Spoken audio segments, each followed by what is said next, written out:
बच्चों, स्वागत है आपका हमारे इस YouTube चैनल यूपी फिजिक्स 11 में। जैसा कि मैं ऑब्जर्व करता हूं कि जो स्टूडेंट होते हैं वो फिजिक्स में न्यूमेरिकल आंकिक प्रश्नों पर उतना ध्यान नहीं देते जितना कि देना चाहिए। देखिए, फिजिक्स में क्या है कि यदि आपको न्यूमेरिकल हल करना नहीं आता है तो इसका मतलब आपको आधे से कम फिजिक्स आ रही है। फिजिक्स में न्यूमेरिकल का ज्ञान होना, न्यूमेरिकल को हल करना आना चाहिए ही, क्योंकि उसी के आधार पर हम जो कॉम्पिटिटिव एग्जाम देते हैं उनमें बहुत सारे प्रश्न पूछे जाते हैं। ये तो होम एग्जाम जो होते हैं उसमें थ्योरी पार्ट आता है, हालांकि जो आंकिक प्रश्न है वो भी बहुत सारे आते हैं। हाँ, लेकिन यहाँ जो होम एग्जाम में तो काम चल जाता है, लेकिन किसी कंपटीशन में यदि आप जाएंगे तो वहां पर न्यूमेरिकल की भरमार होगी। इसका मतलब यह है कि आपको कॉन्सेप्ट के साथ साथ आंकिक प्रश्नों को भी हल करना सीखना चाहिए, और ये तभी संभव हो पाएगा जब आपके कॉन्सेप्ट क्लियर हों और थोड़ा आप उसमें समय भी दें। ऐसा नहीं कि केवल थ्योरी पढ़ने से आपको जो है न्यूमेरिकल आंकिक प्रश्न हल करना आ जाएगा। तो ये हमारा सजेशन है, फिर आपकी मर्जी। देखिए, आज हम फिजिक्स का एक नया चैप्टर लेकर के आए हैं, शुरू करने जा रहे हैं। वो क्या है? न्यूटन के गति विषयक नियम। बड़ा इंपॉर्टेंट चैप्टर है और इसमें हम न्यूटन के जो गति विषयक 3 नियम हैं उनको जानेंगे और भी बहुत सारी चीजें इसमें सीखने को मिलेंगी। तो आइए शुरू करते हैं। बिना टाइम वेस्ट किए हम कुछ समझाने की कोशिश करते हैं। तो सबसे पहले यहां पर एक कॉन्सेप्ट आता है बल का। बल क्या चीज है?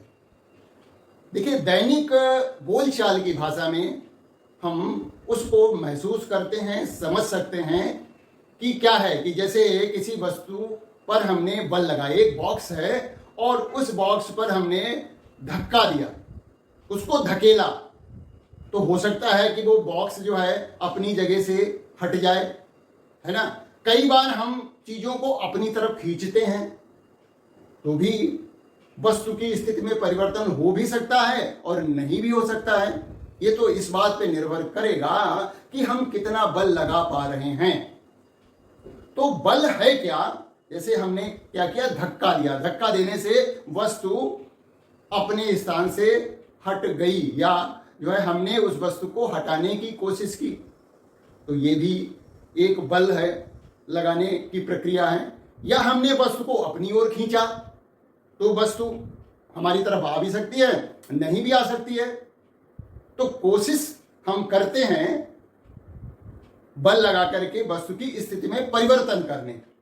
तो बल क्या है, ये बात मैंने नोट कर रखी है। आप देख सकते हैं कि बल वह धकेल या खिंचाव, पुश और पुल की उस प्रक्रिया का नाम है जो या तो किसी वस्तु की विराम या गति अवस्था में परिवर्तन कर देता है या परिवर्तन करने की कोशिश करता है। तो परिवर्तन या तो भाई हो जाता है, यानी हमने धक्का लगाने की प्रक्रिया की या उसमें उसको हमने खींचने की प्रक्रिया की, तो हो सकता है कि वस्तु की स्थिति में परिवर्तन हो जाए, नहीं भी हो सकता है ना। तो ये परिभाषा बेसिक परिभाषा है और ये पढ़ी भी होगी, जहां तक 9th क्लास में ही पढ़ ली होगी। तो बल वह धकेल या खिंचाव, इसको हम पुश और पुल कहते हैं, कि उस प्रक्रिया का नाम है जो या तो किसी वस्तु की विराम या गति की अवस्था में परिवर्तन कर देता है या परिवर्तन करने की कोशिश करता है। दैनिक जीवन में बहुत जगह हम ऐसा करते हैं कि बल लगाते हैं और वस्तु जो है अपने स्थान से हट जाती है। और कई बार जैसे कई लोग मिलकर के बल लगाते हैं, है ना। जैसे कोई गाड़ी में धक्का देना है, चालू नहीं हो रही है, स्टार्ट नहीं हो रही है, तो कई बार क्या होता है 5-10 लोग मिलकर के उसको धक्का देते हैं, मतलब उसको पुश करते हैं, धकेलते हैं। तो क्या करते हैं? बल लगाते हैं। बल लगाने की प्रक्रिया, धकेल क्या है? बल लगाने की एक प्रक्रिया है। तो एक आदमी नहीं उसको हटा सकता था, तो कई लोगों ने बल लगाया, एक ही दिशा में लगाया। देखिए, बल एक सदिश राशि है, दिशा का भी ध्यान रखना पड़ता है। यदि हमें वस्तु को चलाना है तो एक ही दिशा में सारे बल लगने चाहिए। यदि विपरीत दिशा में कुछ बल लग रहे हैं तो हो सकता है कि पूरा प्रभाव ही खत्म हो जाए उसका, है ना। तो बल में परिमाण भी है, दिशा भी है, दोनों चीजें बहुत ही आवश्यक हैं। तो ये कुछ उदाहरण हो गए। अब हम बात करते हैं बल जो है वो संतुलित बल क्या होते हैं, बैलेंस्ड फोर्स क्या होते हैं। तो कई बार क्या होता है कि वस्तु पर बहुत सारे बल लग रहे होते हैं एक साथ, लेकिन वस्तु जो है अपने स्थान से बिल्कुल हिलती डुलती नहीं है, अपनी अवस्था को परिवर्तित नहीं करती है। जैसे कि यदि एक मेज पर मान लिया हमने कोई वस्तु रख दी, तो मेज पर रखी हुई वस्तु पर जो बल लग रहे हैं वो क्या लग रहे हैं। देखिए, ये मान लिया मेज है और यहां पर हमने कोई वस्तु ये रख दी, इसके ऊपर ये वस्तु है, इस पर दो बल लग रहे हैं। एक तो वस्तु का भार नीचे की ओर लग रहा है, भार, और ये मेज जो है इस वस्तु पर एक प्रतिक्रिया बल लगा रही है,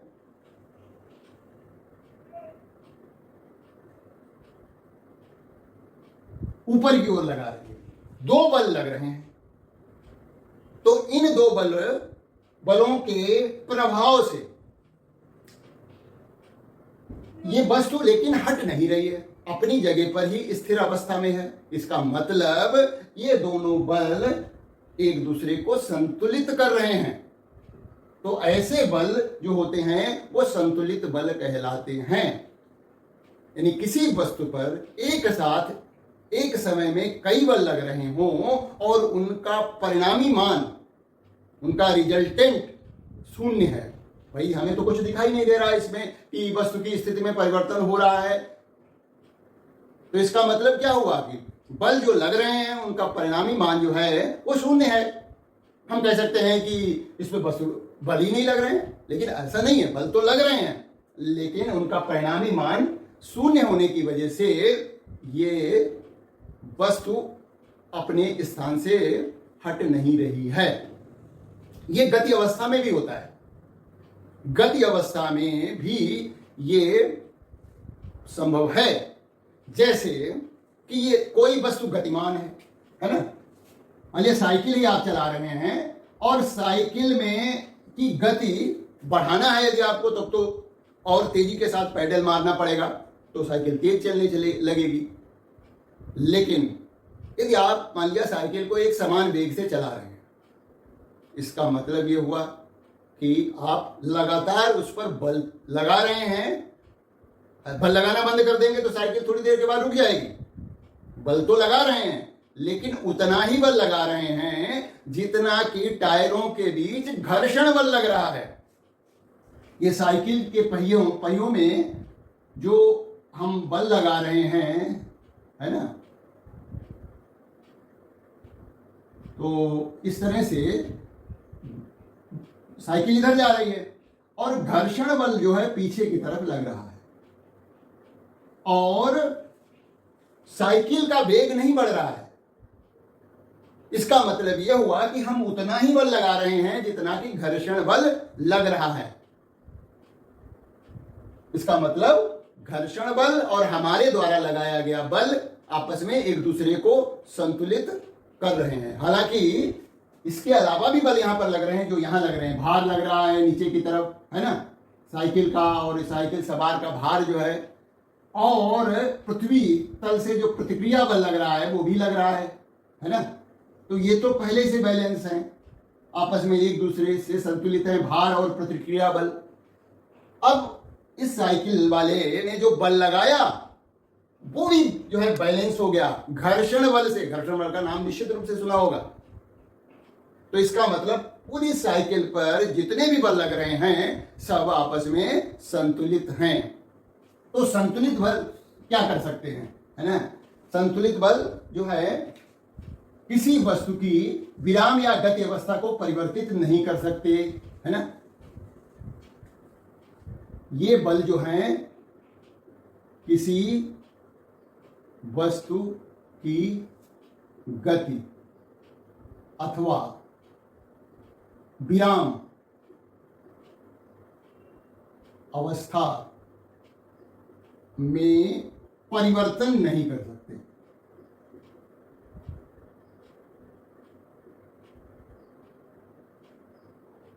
यदि संतुलित बल लग रहे हैं तो वस्तु विराम में है तो विराम में रहेगी, और यदि गति में है तो उसी गति से, उसी वेग से, उसी दिशा में चलती रहेगी, क्योंकि संतुलित बल है। अभी हमने साइकिल का उदाहरण बताया।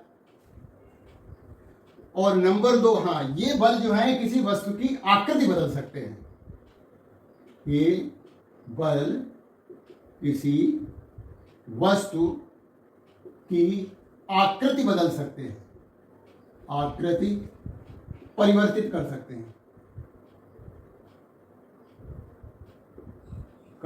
हैं, ये प्रभाव होंगे संतुलित बल के।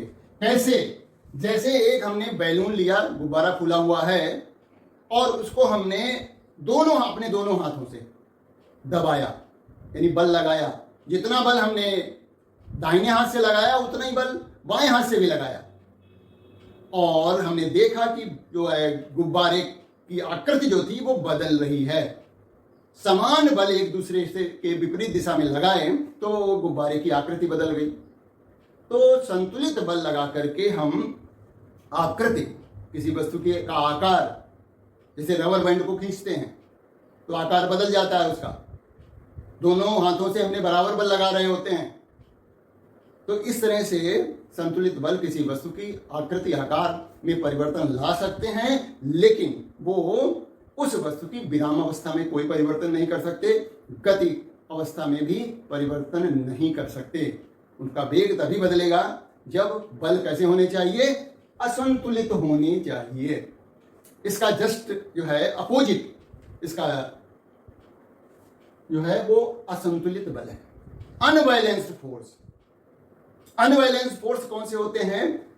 वो बल, यानी किसी वस्तु पर एक साथ यदि कई बल लग रहे हैं और उनका परिणामी मान शून्य ना हो, तो इसका मतलब असंतुलित बल लग रहे हैं। उदाहरण भी इसी तरह से हैं कि जैसे हम साइकिल चला रहे हैं और हम यदि उसका जो है उसकी गति, उसका वेग बढ़ाना चाहते हैं तो हमें ज्यादा बल लगाना पड़ेगा पाइडल पर, और जिससे कि उसका वेग बढ़ता चला जाएगा। तो इसका मतलब वेग बढ़ रहा है, वेग में परिवर्तन हो रहा है, तो बल कैसे होंगे? असंतुलित। अब जैसे रस्सी खींची जाती है, दो टीमें हैं और रस्सा कसी का गेम चल रहा है। यदि टीम ए और टीम बी में देखा जाए, यदि टीम ए ज्यादा बल लगाएगी तो वो क्या करेगी? टीम बी को अपनी तरफ खींच लेगी। तो इसका मतलब जो रस्सी पर बल लगा वो असंतुलित था, यानी हमें परिवर्तन दिखेगा। तो असंतुलित बल जो है क्या कर सकते हैं कि वस्तु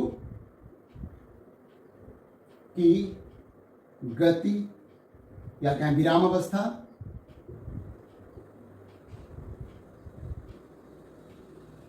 या गति अवस्था में परिवर्तन ला सकते हैं।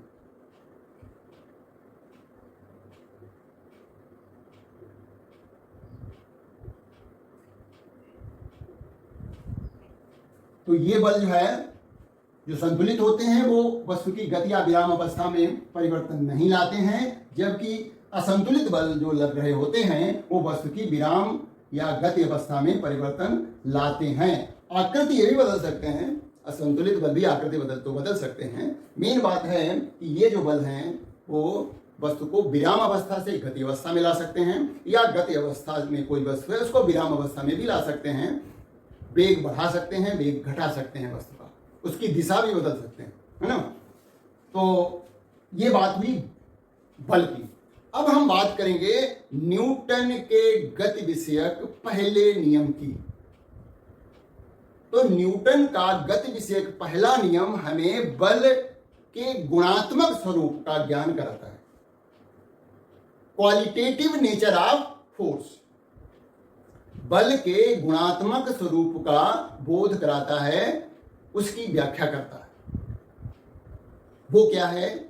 देखिए, यदि किसी वस्तु को हम देखें और यदि वो विराम अवस्था में है तो विराम अवस्था में ही रहेगी, अपने आप तो चलने वाली नहीं।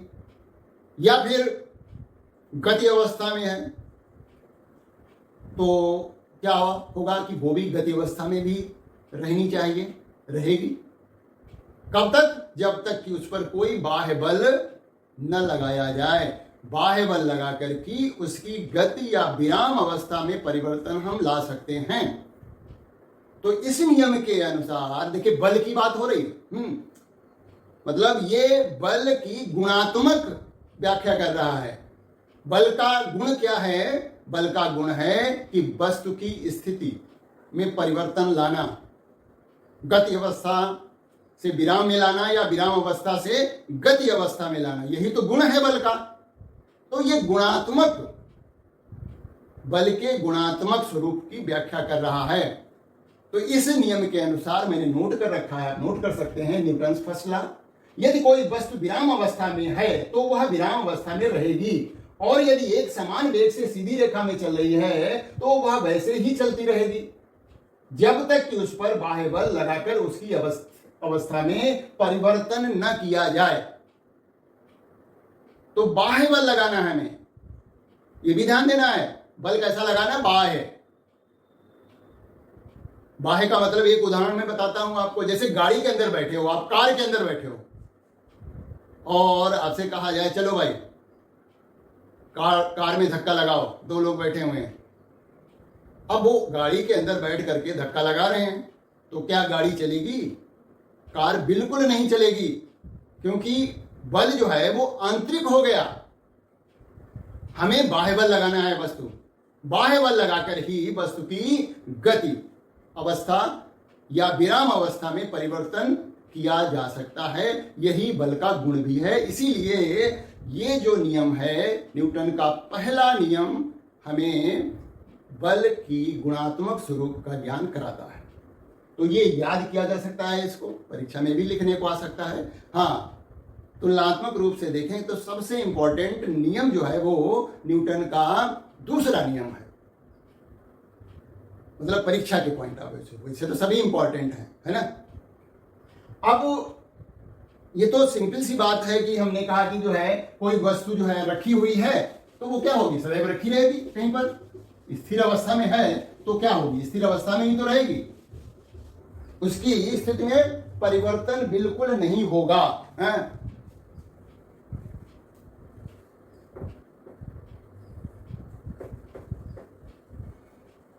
अब यदि परिवर्तन करना हमें उसकी स्थिति में है तो क्या करना पड़ेगा? बल लगाना पड़ेगा। बाह्य बल लगाएंगे तो परिवर्तन होगा। मेज पर रखी हुई वस्तु सदैव रखी रहेगी। उसी तरह से यदि हम गेंद को लुढ़का दें, फर्श पर लुढ़का दिया, तो नियम कहता है कि इसको चलते रहना चाहिए। लेकिन दैनिक जीवन में हम देखते हैं, अरे गेंद को लुढ़का दिया, हमने बल लगा करके चला दिया, लेकिन वो तो रुक गई।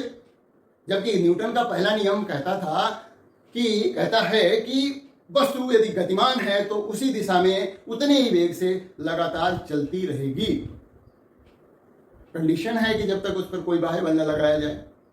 इसका मतलब है कि उस गतिमान गेंद पर बल लग रहा है और वही वस्तु के वेग का परिवर्तन कर रहा है। और वो रुस्तम छिपा हुआ बल क्या है? घर्षण बल है।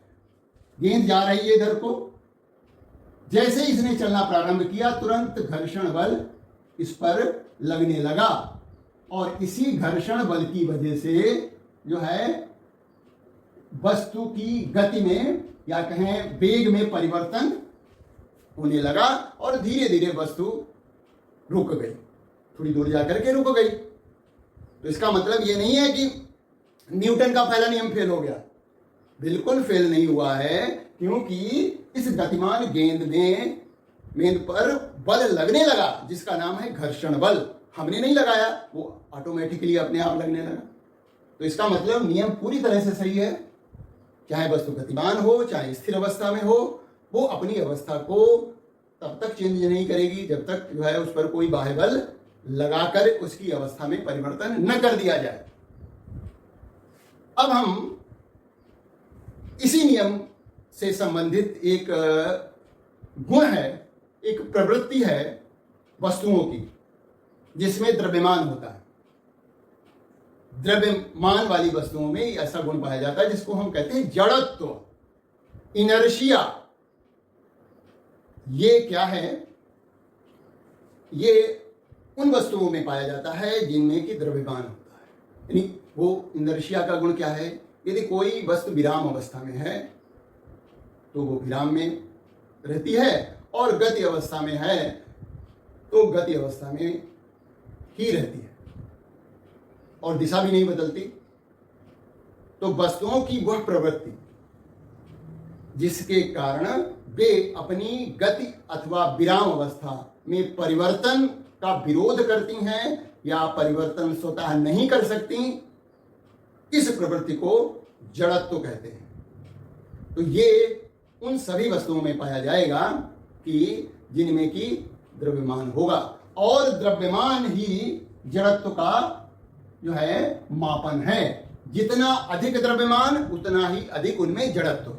तो ये बात नोट कर सकते हैं कि जड़त्व का मापन जो होता है, यहां पर जड़त्व की माप वस्तु के द्रव्यमान से की जाती है। अधिक द्रव्यमान मीन्स अधिक जड़त्व, कम द्रव्यमान कम जड़त्व।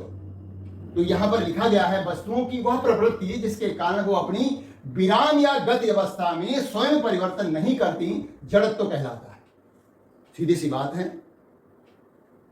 ये अपने दैनिक जीवन से हम समझ सकते हैं कि ये सभी वस्तुओं में ये प्रवृत्ति पाई जाती है। अब ये तीन तरह से हो सकता है। पहला है विराम का जड़त्व, इनर्शिया ऑफ रेस्ट। मतलब जब कोई वस्तु विराम अवस्था में है तो वह सदैव विराम अवस्था में ही रहेगी। तो विराम अवस्था में है तो उसकी प्रवृत्ति क्या है? विराम में रहने की है। यदि हम उसकी विराम अवस्था को बदलना चाहेंगे तो बल लगाएंगे और वो इस बात का विरोध भी करेगी। उदाहरण बहुत सारे हैं और ये उदाहरण अलग से प्रश्नों में पूछे जाते हैं, प्रश्नों के रूप में। जैसे कि देखा होगा, ये नोट कर लिया होगा कि जड़त्व की माप वस्तु के द्रव्यमान से की जाती है। अधिक द्रव्यमान तो अधिक जड़त्व। उदाहरण के लिए देखिए, जड़त्व, ये विराम का जड़त्व क्या होता है, इसका उदाहरण जो है नंबर 1, स्थिर बस के अचानक चलने पर यात्री क्या होता है? आगे की ओर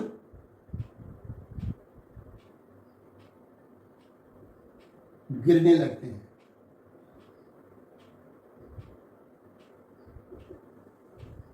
और किसी कंबल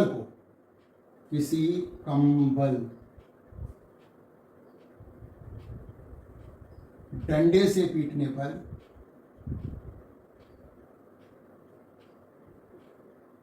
धूल के कण नीचे गिर जाते हैं। या किसी पेड़ जिसमें फल लगे हों, पेड़ की डाल को हिलाने पर फल टूटकर नीचे गिर जाते हैं। ये सब क्या है कि विराम के जड़त्व के उदाहरण हैं और भी बहुत सारे हैं। इसमें क्या है, जैसे पहला है स्थिर अवस्था। ये प्रश्न पूछा जाए कि स्थिर बस के अचानक चलने पर यात्री आगे की ओर क्यों गिरते हैं, तो सीधी सी बात आपको बताना है कि यह बस में जो विराम का जड़त्व है बस में विराम के जड़त्व, बस क्या बात करें, यात्रियों, बस तो चल दी है, यात्री गिर रहे हैं ना, तो यात्रियों में विराम का जड़त्व है। यानी वो विराम, बस रुकी हुई है, यात्री भी रुके हुए हैं, यात्रियों में विराम का जड़त्व है, मतलब वो विराम अवस्था में रहने की प्रवृत्ति उनके अंदर है। जैसे ही बस चलने लगी, बस के संपर्क में जो यात्री का भाग था वो बस के साथ चलने लगा, लेकिन यात्रियों का जो ऊपरी भाग है वो स्थिर अवस्था में रह जाता है, रहना चाहता है। तो यात्री आगे की ओर नहीं गिरते हैं, पीछे की ओर गिरते हैं। ये गलत लिख गया, पीछे की ओर गिरते हैं, पीछे की ओर गिरने लगते हैं। जैसे ही बस चलेगी तो बस के साथ में नीचे का हिस्सा जो है वो चलने लगा, लेकिन ऊपरी भाग जो है वो विराम अवस्था में है, वो विराम अवस्था में रहना चाहता है, जिससे कि यात्री पीछे की ओर गिरते हैं। आगे की ओर तो तब गिरते हैं जब हम इसकी बात करेंगे गति का जड़त्व, तब आगे की ओर गिरते हैं। मतलब जब बस अचानक रुकती है, जा रही है, ब्रेक लगा दिया, तो जो पैसेंजर हैं वो आगे की ओर एकदम गिर जाते हैं, और बहुत तेजी से लगाते हैं तो फिर तो और तेजी से गिरते हैं। जैसे ब्रेक तेजी से लगाई, अचानक यात्री सब आगे टकरा जाते हैं, तब वो आगे की ओर गिरते हैं। तो यहां पर गति का जड़त्व होता है। अभी उसकी बात करते हैं, पहले इसकी बात कर लें। अगला उदाहरण है कंबल को पीटने पर। तो जब हमने डंडे से कंबल को पीटा तो कंबल में मौजूद धूल के कण विराम अवस्था में थे। कंबल को पीटने पर कंबल तो गति अवस्था में आ गया, लेकिन जड़त्व के गुण के कारण जो धूल के कण हैं वो विराम अवस्था में रहना चाहते हैं, उनके अंदर विराम अवस्था में रहने की प्रवृत्ति है, और कंबल गति अवस्था में आ गया है, तो वो क्या होगा, कंबल से अलग हो जाएंगे, गिर जाएंगे कंबल से। उसी तरह से यदि कोई पेड़ है जिसमें फल लगे हुए हैं और तेजी से हम यदि डाल को हिला देते हैं तो बहुत सारे फल टूट जाते हैं। यहां पर भी वही है, विराम का जड़त्व तो है, फल जो है विराम अवस्था में है। हमने जो है डाल को बल लगा करके हिलाया, यानी गति अवस्था में ला दिया, लेकिन फल अभी भी विराम अवस्था में रहना चाहते हैं। ये उनकी प्रवृत्ति है, जड़त्व का गुण है।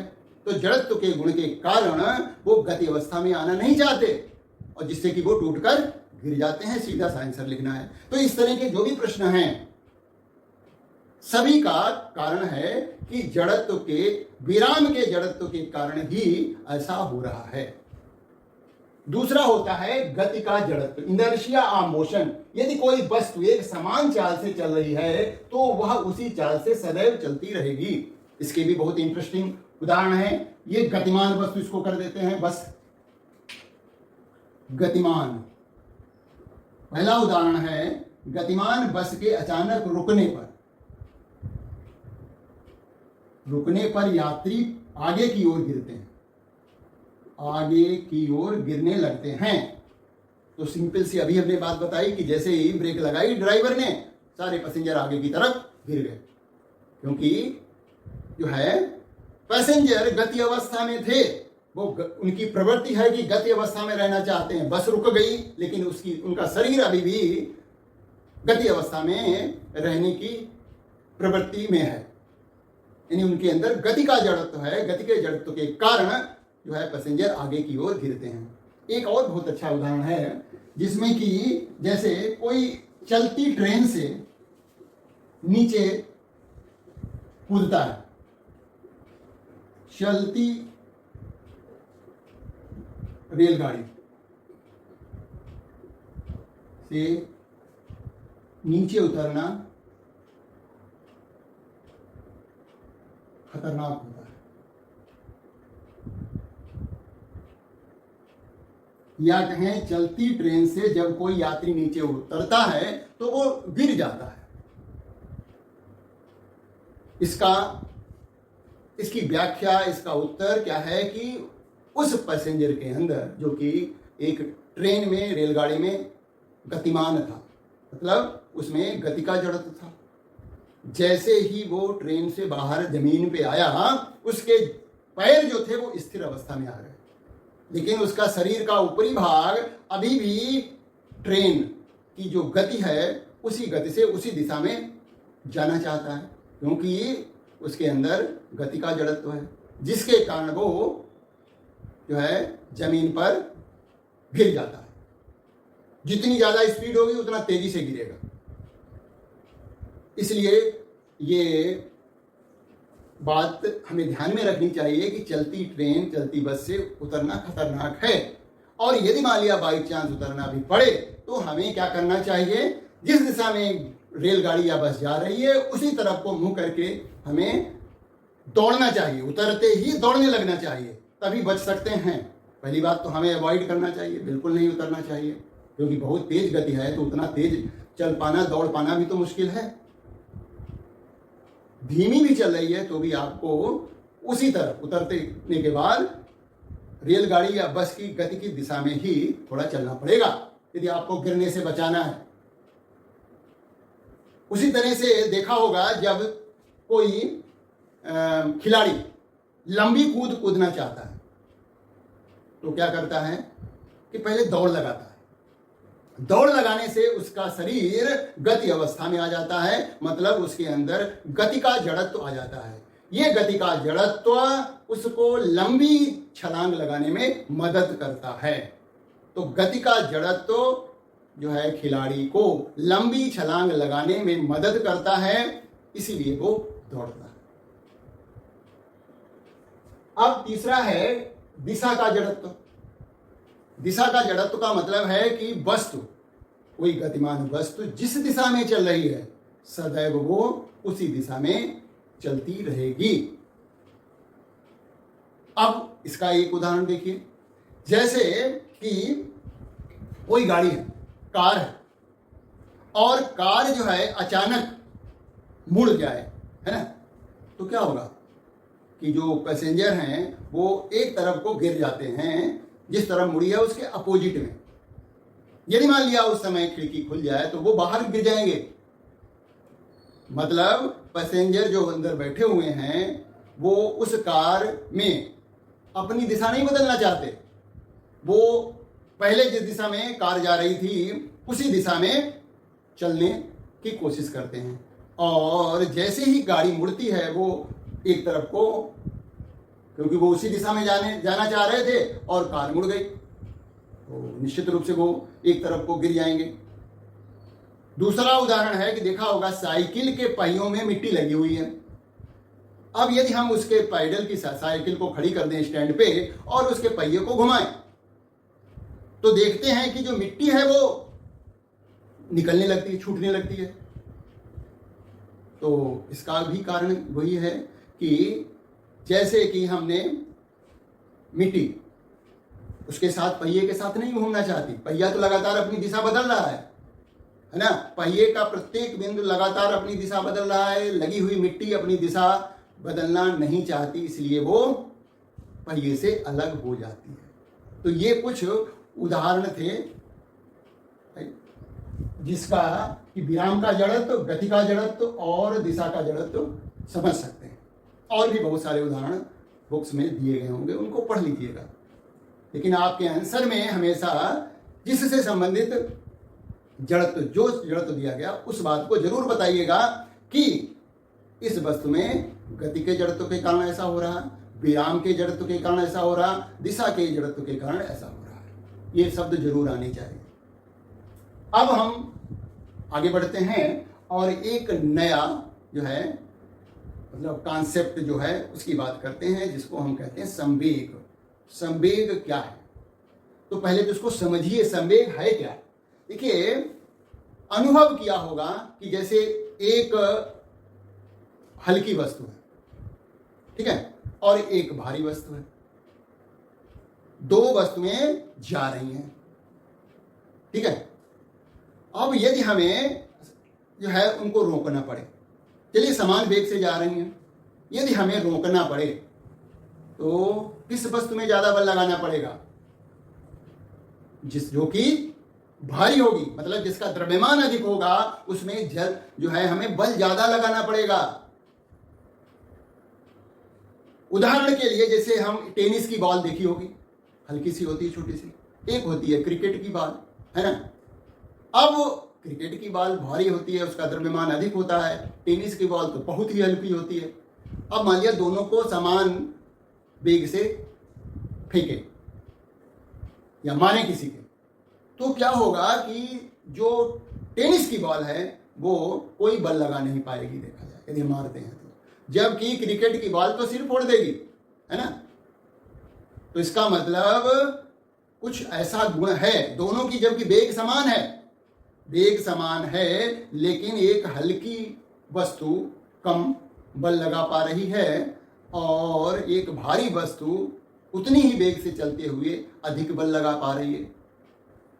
इसका एक उल्टा समझ लीजिए, है ना, कि जैसे हम एक हल्की वस्तु को फेंकें, एक भारी वस्तु को फेंकें, बल समान लगाएं,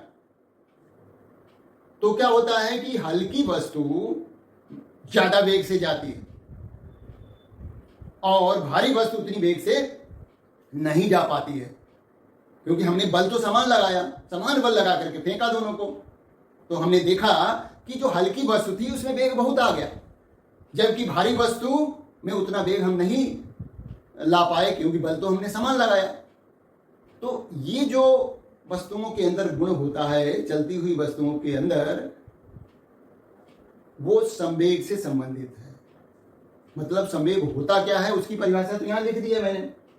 संवेग किसी वस्तु के द्रव्यमान तथा वेग के गुणनफल को, द्रव्यमान और वेग का जो गुणा होता है, गुणा करने से जो राशि प्राप्ति होती है उसे हम संवेग कहते हैं। संवेग बराबर होता है द्रव्यमान गुणा वेग।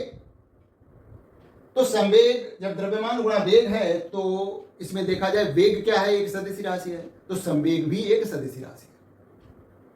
इसका मात्रक आसानी से निकाल सकते हैं कि P बराबर होता है mv, और द्रव्यमान m तो द्रव्यमान है तो इसका मात्रक किलोग्राम हो जाएगा, और ये जो वेग है उसका होता है मीटर पर सेकेंड।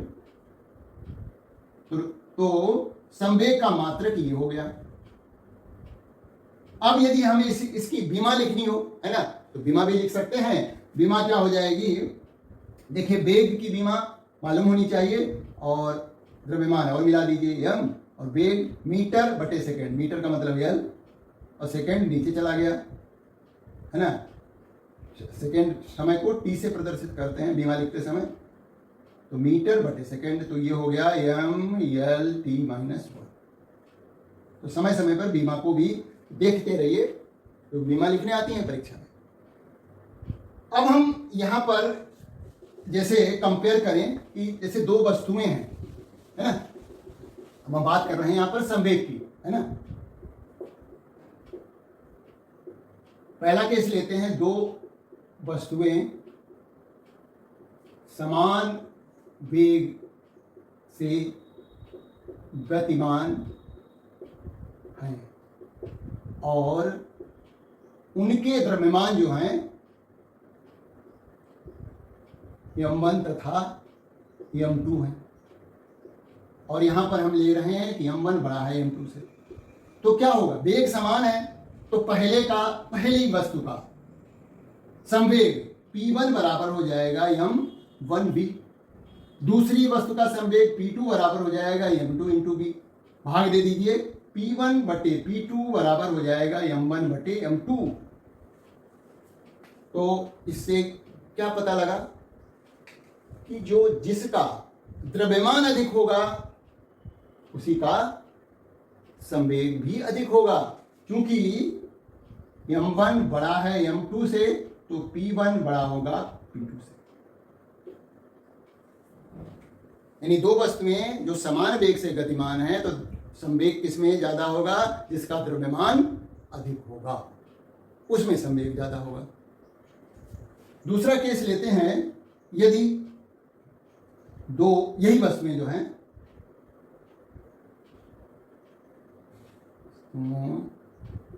के संवेग समान है,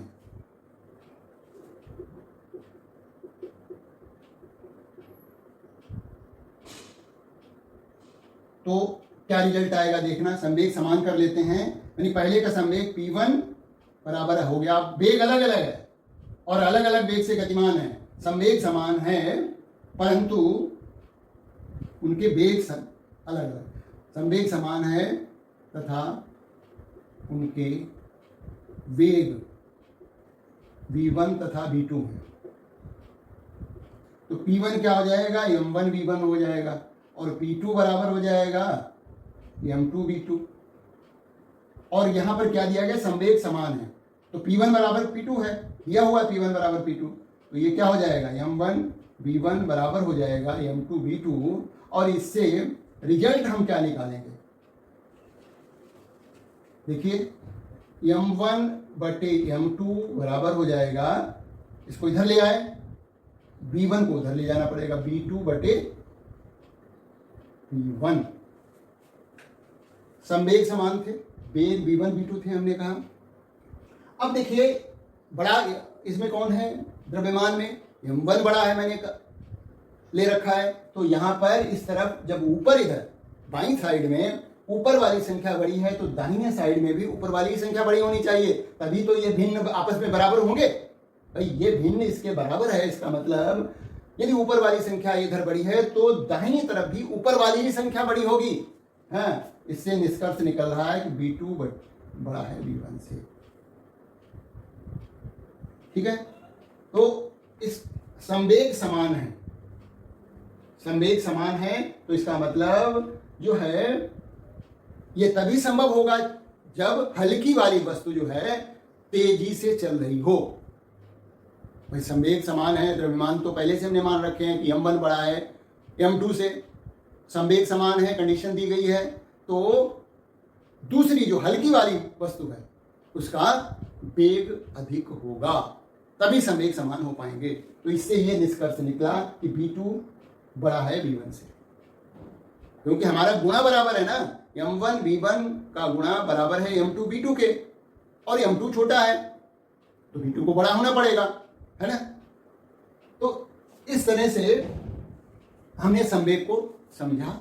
अब हम न्यूटन के दूसरे नियम पर पहुंचते हैं और दूसरा नियम जो कि बहुत इंपॉर्टेंट है उसकी बात करते हैं। और ये जो दूसरा नियम है ये बल के जो है संख्यात्मक मान की व्याख्या करता है ना।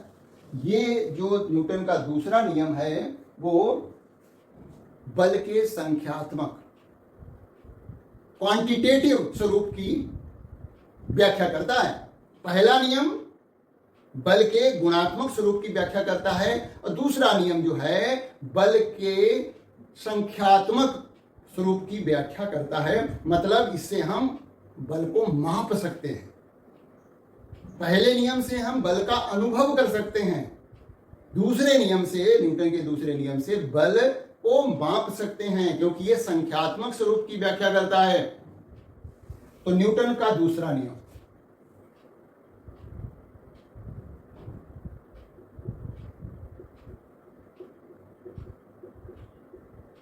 Second law of motion, Newton's second law.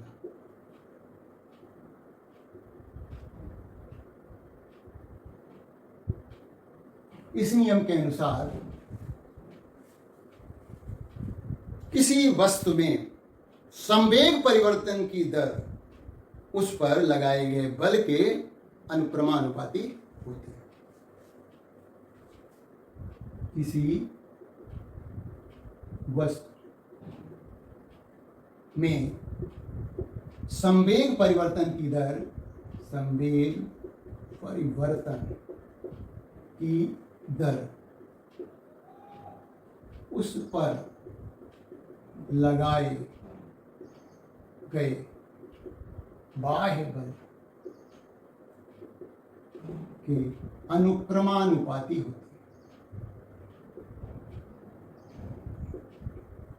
होती है। यह है स्टेटमेंट इसका, किसी वस्तु में संवेग परिवर्तन की दर उस पर लगाए गए बाह्य बल के अनुक्रमानुपाती होती है। बहुत ही सरल स्टेटमेंट है ये। इसको हम लिखेंगे कि जो बल है अनुक्रमानुपाती है संवेग परिवर्तन की दर।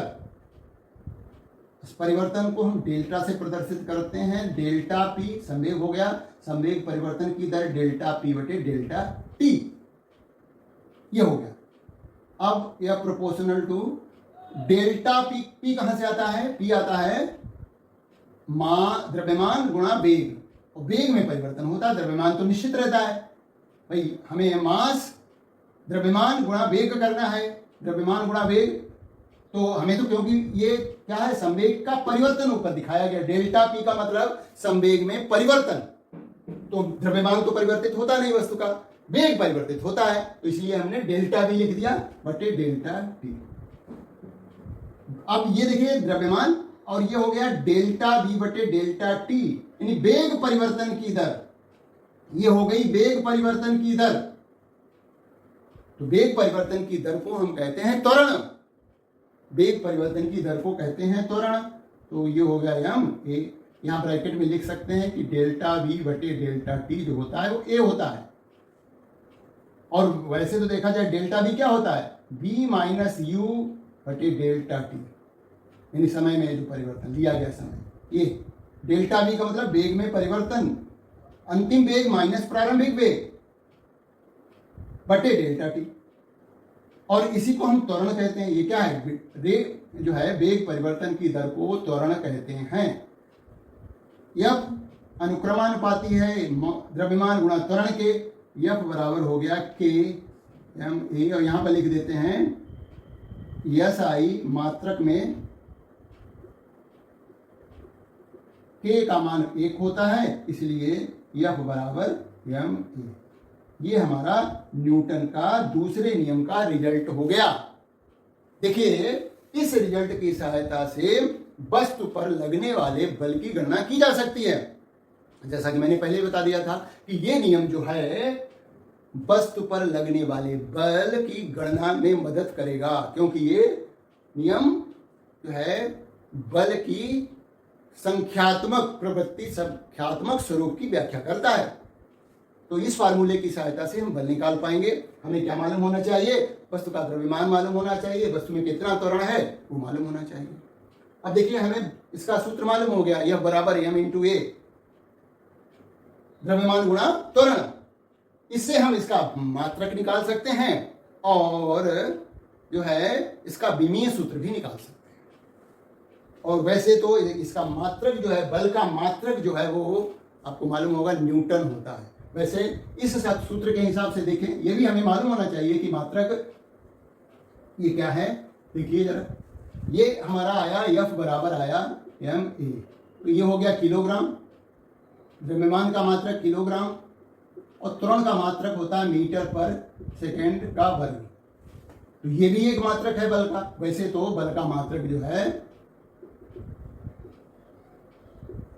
न्यूटन है। ये कैसा मात्रक है, एसआई मात्रक है, एसआई मात्रक है, या कहें एम के एस मात्रक है। मीटर किलोग्राम सेकंड पद्धति में ये मात्रक है। दूसरा मात्रक सीजीएस का होता है, बल का सीजीएस, सेंटीमीटर ग्राम सेकंड पद्धति में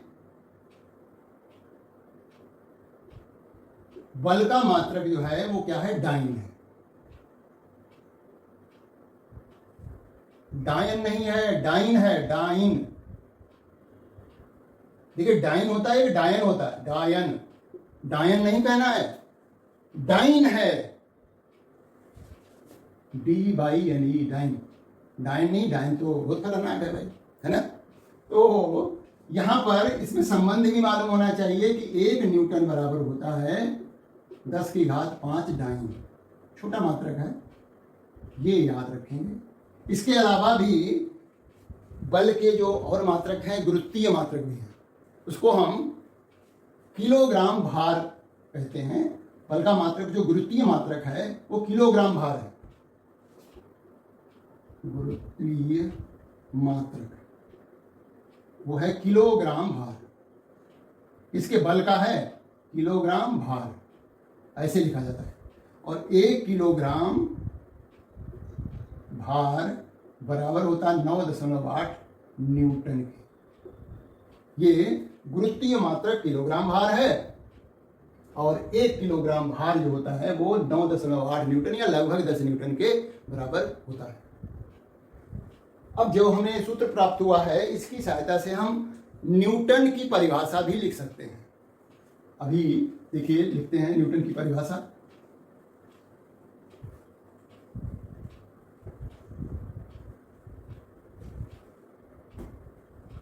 क्योंकि यह बराबर है हमें, यदि यह बराबर है 1 किलोग्राम और ए बराबर है 1 मीटर पर सेकंड का वर्ग, तो यह बराबर हो गया 1 न्यूटन। अतः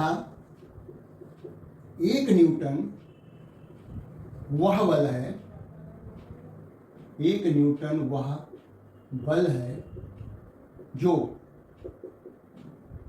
1 किलोग्राम द्रव्यमान की वस्तु में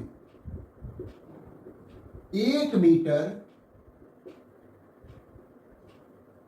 पर सेकेंड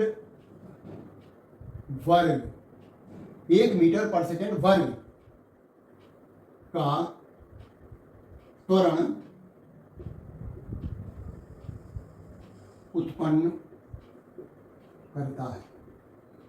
तो 1 न्यूटन बल क्या है? 1 न्यूटन बल वह बल है जो 1 किलोग्राम द्रव्यमान की वस्तु में 1 मीटर पर सेकंड वर्ग का त्वरण उत्पन्न करता है। ये 1 न्यूटन की परिभाषा हो गई। अब देखिए, इस दूसरे नियम की सहायता से हम न्यूटन के पहले नियम की व्याख्या कर सकते हैं। कैसे?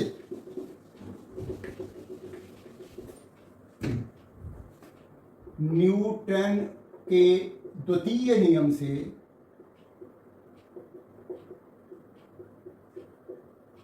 प्रथम नियम की, न्यूटन के प्रथम नियम की व्याख्या, प्रथम नियम की व्याख्या, या कहें न्यूटन का प्रथम नियम भी द्वितीय नियम में ही समाहित है। कैसे? देखिए, पहला नियम कहता है कि यदि वस्तु पर बल नहीं लगेगा तो वस्तु स्थिर अवस्था में रहे है तो स्थिर अवस्था में रहेगी, और यदि वो गति अवस्था में है तो उसी गति से, उसी वेग से लगातार उसी दिशा में चलती रहेगी। यही तो कहता है। तो देखिए कैसे करते हैं। तो चूंकि यह बराबर होता है हमें, ये न्यूटन के द्वितीय नियम के अनुसार है, द्वितीय नियम से यदि यहां पर हम क्या लें, यदि यह बराबर 0 है। ये क्यों ले रहे हैं? क्योंकि पहला नियम कहता है कि वस्तु पर बल न लगे तो क्या होगा। तो इसलिए हमने F को 0 ले लिया, इसलिए क्या हो जाएगा, यह बराबर 0 होगा, है ना। क्योंकि किसी वस्तु का द्रव्यमान जो है, द्रव्यमान जो होता है वो यम 0 नहीं हो सकता, इसलिए क्या 0 होगा, A 0 होगा। मतलब त्वरण नहीं होगा, त्वरण नहीं होगा का मतलब क्या हुआ, अतः वस्तु जिस वेग से चल रही है